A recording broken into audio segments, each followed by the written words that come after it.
Bonjour à toutes et à tous et ravi de vous retrouver avec aujourd'hui une question essentielle. Est-ce que le krach boursier est terminé ou est-ce qu'il va revenir? C'est vrai que depuis quelque temps, on a eu d'abord une remontada au cours du mois de mai-juin, donc en se disant ça y est, tout va pour le mieux dans le meilleur du monde. Et puis là, on voit que finalement, ça repart régulièrement à la baisse. Malheureusement, je ne veux pas évidemment être pessimiste, loin s'en faut. Ceux qui le savent, si on fait un peu d'histoire, j'ai toujours été extrêmement optimiste. Par exemple, en 99-2000, j'étais l'un des rares à dire qu'effectivement, on allait avoir un CAC 40 pas loin des 6500-7000. Alors après, évidemment, il y a eu un krach.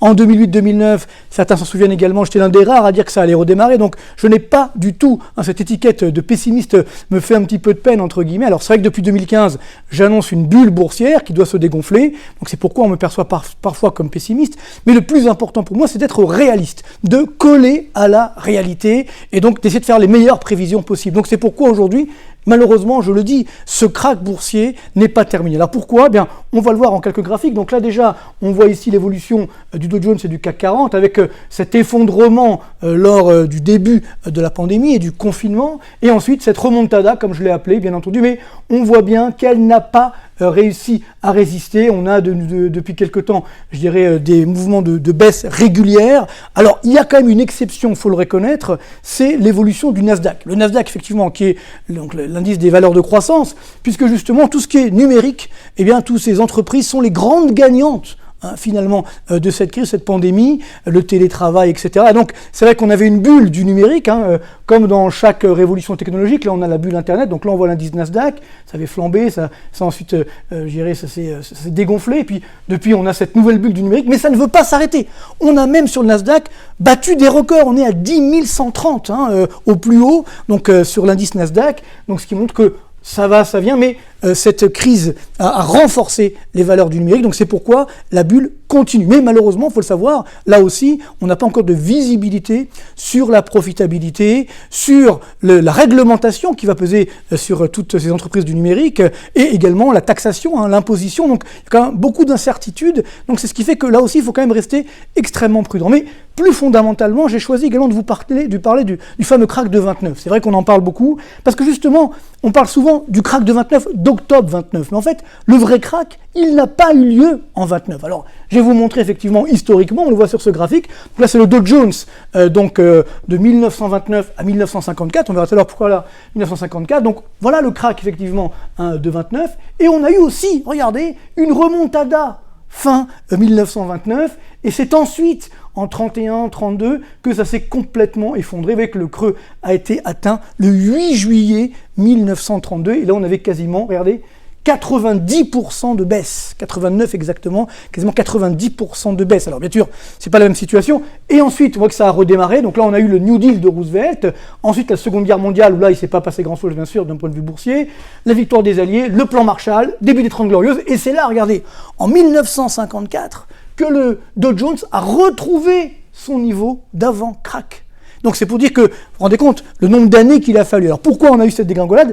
Parce que justement, on a eu une récession dramatique. Donc c'est ça qu'il ne faut pas oublier, c'est que les marchés boursiers reflètent une réalité économique. Alors je vous ai fait un petit tableau pour voir le détail des différents krachs. Alors en fait, il n'y a qu'un seul krach qui n'a pas duré longtemps, c'est le krach d'octobre 87. À l'époque, on avait une baisse de 37% en quelques semaines, vous voyez, entre le 21 août et le 6 décembre, et ensuite, donc 3 mois et demi de krach, et ça a redémarré. Un an après, on avait retrouvé le niveau d'avant-krach. Pourquoi? Parce que, justement, en 88, il n'y a pas eu de récession. Au contraire, les banques centrales ont agi, et on a eu une croissance forte qui s'est installée, avec parallèlement, je dirais, une croissance également du monde émergent qui commençait à arriver. Donc tout ça fait que on n'a pas eu de récession. Par contre, les autres krachs, alors on a vu 29 à l'instant, ici, on voit le krach de 2000-2003, la bulle Internet, là, moins 35% de baisse. Le krach a duré 3 ans et 3 mois, et on a mis 6 ans et 10 mois avant de retrouver le niveau d'avant-crise. Et puis, le dernier krach, du moins avant celui que nous sommes en train de vivre, c'est le krach, bien sûr, de 2007-2009. Là aussi, regardez, moins 54%. Vous voyez que là, on a eu au plus fort du krach, moins 37% dans le krach actuel. On est encore loin du krach de 2007-2009. Et il a duré 1 an et 5 mois. Donc vous voyez que ça dure longtemps, un krach, c'est pas linéaire. Et puis surtout, on a mis 5 ans et 5 mois à s'en remettre, à retrouver le niveau d'avant-krach. Parce que là aussi, effectivement, il y avait une récession. Mais attention, en 2008-2009, la récession était de combien? Au niveau mondial, le PIB mondial n'a baissé que de 0,1%.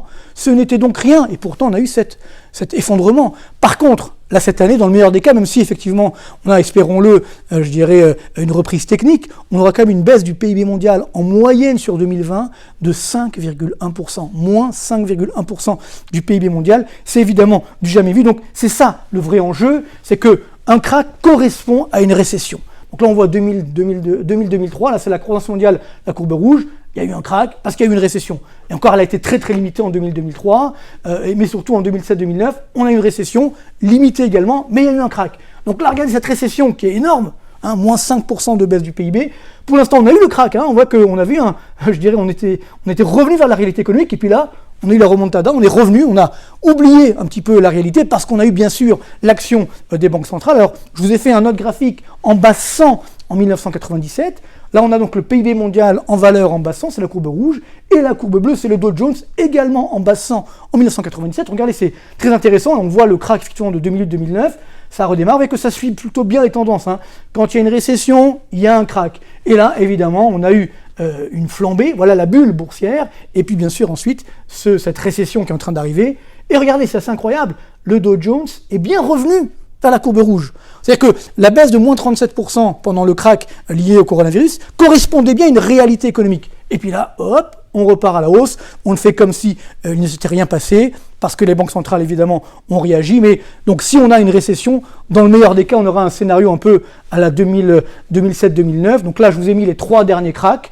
Donc le krach, effectivement, de 2000-2003, la courbe rouge. Le dernier krach, la courbe verte, regardez, on a atteint le plus bas après 370 jours par rapport au début du krach. Et là, c'est le krach actuel, la courbe violette. Pour l'instant, on a eu au plus fort moins 37%. Là, regardez, on remonte, on n'est plus qu'à peu près à 12% par rapport au niveau d'avant-krach. Mais regardez, c'est un peu ce qui s'est passé également pour le krach de 2007. Ça allait mieux, je me souviens qu'en 2008, certains disaient « Ah, la crise est finie, tout va bien ». Puis ensuite, c'est là où ça s'est vraiment effondré et on a eu effectivement le plus dur du krach. Donc ça veut dire que le plus dur du krach va arriver pendant la récession, avec la confirmation que la récession, malheureusement, est grave. C'est pas du pessimisme de dire ça, c'est bien sûr du réalisme. Alors, pourquoi, pour le moment, ça ne se voit pas trop? Parce que, évidemment, les banques centrales, et je vais terminer par là, continuent d'agir, cette fameuse planche à billets qui permet justement de faire baisser les taux d'intérêt. Alors, j'ai déjà mis ce graphique, mais là, on voit, vous voyez, les chiffres qui sont sortis la semaine dernière. Au premier trimestre 2020, la dette publique française a atteint 101,2% du PIB, un nouveau record absolu. Pourtant, les taux longs et le taux à 10 ans est toujours négatif sur la dette publique française. C'est une anomalie. C'est ce qui permet justement de faire tenir les marchés boursiers, mais ça ne durera pas forcément éternellement. Je sais que tout le monde nous dit « oui, la BCE ne va pas rembourser la dette ». Ça, c'est un mensonge absolu. La BCE n'a pas le droit de ne pas rembourser la dette, d'annuler la dette. Elle n'a pas le droit, pour une raison simple, c'est que ce n'est pas dans ses statuts. Et il va se passer quelque chose pendant cet été d'assez important, c'est la Cour de Karlsruhe en Allemagne, qui statue justement si ce que fait la Banque centrale européenne est constitutionnel ou pas vis-à-vis de l'Allemagne. Donc là, pour l'instant, elle a demandé à la BCE de fournir des arguments, et elle va rendre son verdict on n'a pas la date exacte, mais courant août 2020. Et là, si jamais elle dit non, la planche à billets de la BCE actuelle n'est pas conforme à la constitution allemande, c'est-à-dire que la Bundesbank n'a plus le droit de participer à cette planche à billets, donc c'est quand même 30% de la planche à billets, ce qui veut dire que bien entendu, le château de cartes s'effondre. Donc il faut rester extrêmement prudent. Je pense qu'on va rester sur des montagnes russes assez vigoureuses sur les marchés boursiers. Donc ça veut dire avec des hausses peut-être parfois de 10%, et puis ensuite des baisses de moins 10, moins 15%. Sur le CAC 40, effectivement, quand on est sur des niveaux de 5000, ben, ça devient cher. Quand on revient sur des niveaux de 4005, ça peut redevenir intéressant, mais plutôt vers même 4002. Voilà, ça va être le yo-yo. Et on espère qu'effectivement, on va trouver une solution à la pandémie, que ce soit d'un point de vue avec un vaccin ou une thérapie. Et c'est seulement à ce moment-là que là, on pourra retrouver une croissance forte et parallèlement, on sortira du krach boursier. Donc, ça va prendre un peu de temps, je suis désolé. Donc, armons-nous de patience et finalement, on finira par sortir par le haut de cette crise. C'est tout le mal qu'on peut nous souhaiter et qu'on peut vous souhaiter. Merci beaucoup et à très bientôt.